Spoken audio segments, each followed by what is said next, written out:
When we remember the fall of Rome, we usually picture the poor storming the city, armies collapsing, or palace intrigues. But great empires are not destroyed only by external forces. They rot from within, and the thing that corrodes them most quickly is often money. What brought Rome down wasn't just invasions or corrupt rulers. The real blow was the massive devaluation of its currency. And this collapse still carries lessons for today's economies. Let's start the story from the beginning. For centuries, the lifeblood of the Roman economy was the silver denarius. Minted in 211 BC, this coin was almost pure silver. Legionaries were paid with it, merchants traded with it, and ordinary people saved it under their pillows. Yes, the denarius was not just a coin. It was a symbol of the people's trust in the empire. But running an empire isn't easy. Roads, wars, soldiers' salaries. Everything needs money. By the 2nd century, Rome's expenses had already far exceeded its revenues. Raising taxes would upset and anger the population. So emperors turned to a simpler but more effective method, debasing the currency. The silver content was gradually reduced. Under Augustus, the denarius contained 95% silver. Under Caracalla, it fell to around 50%.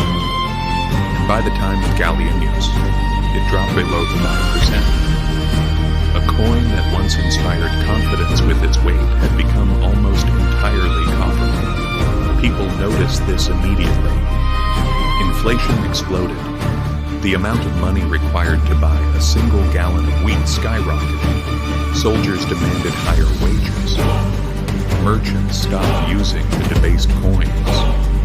In many places, people returned to the barter system because no one trusted the denarius anymore. This loss of trust toppled the entire system like a line of dominoes. The famous crisis of the 3rd century was not just about struggles for the throne and wars. The real underlying cause was economic collapse.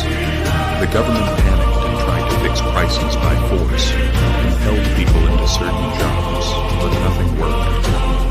As the currency continued to lose value, every step Rome took only made things worse. Eventually, Rome was forced to abandon the old currency entirely. Constantine introduced the gold solidus, and this coin indeed provided long-lasting stability. But by that time, the Western Empire had already taken a fatal hit. Confidence in the economy was gone, and the empire was slowly fading away. So what does this whole story tell us? The truth is simple. When money collapses, the empire collapses. Rome thought it could deceive its people, minting coins that looked the same but were empty inside. Today, countries attempt similar tricks by printing money and manipulating interest rates. But the result is always the same. The poor pay the price, while the rich become richer.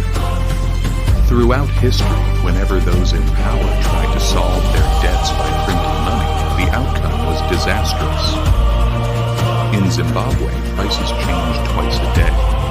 In Weimar Germany, people carried their salaries home in sacks. And the same pattern repeated. Those with real assets survived, while ordinary people lost their savings. Today, the world operates almost entirely on paper money. Nothing is tied to gold or any tangible value. And history has told us again and again, this system cannot be trusted.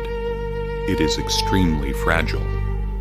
Just as people in Rome never imagined that the denarius could lose its value, many people today think the dollar won't fall, the euro won't lose value. But history clearly shows what such assumptions can lead to. In the end, when trust in money collapses, society collapses with it. Trade stops, contracts lose meaning, and state authority dissolves. It wasn't the barbarians who brought down Rome. It was the worthless coins in its treasury. If this story gave you a new perspective, don't forget to subscribe to the channel. History is still speaking, and if we listen, we can learn a lot. The monetary crisis in Rome was not simply the fault of bad emperors or greedy elites. It was the painful realization that when rulers print money without backing, the currency becomes fragile and vulnerable. And unfortunately, that fragility has not changed. It continues to threaten us even today. If this analysis opened a new horizon for you, feel free to join us by subscribing. History is a treasure full of answers, and I'm here to show you where these answers are hidden.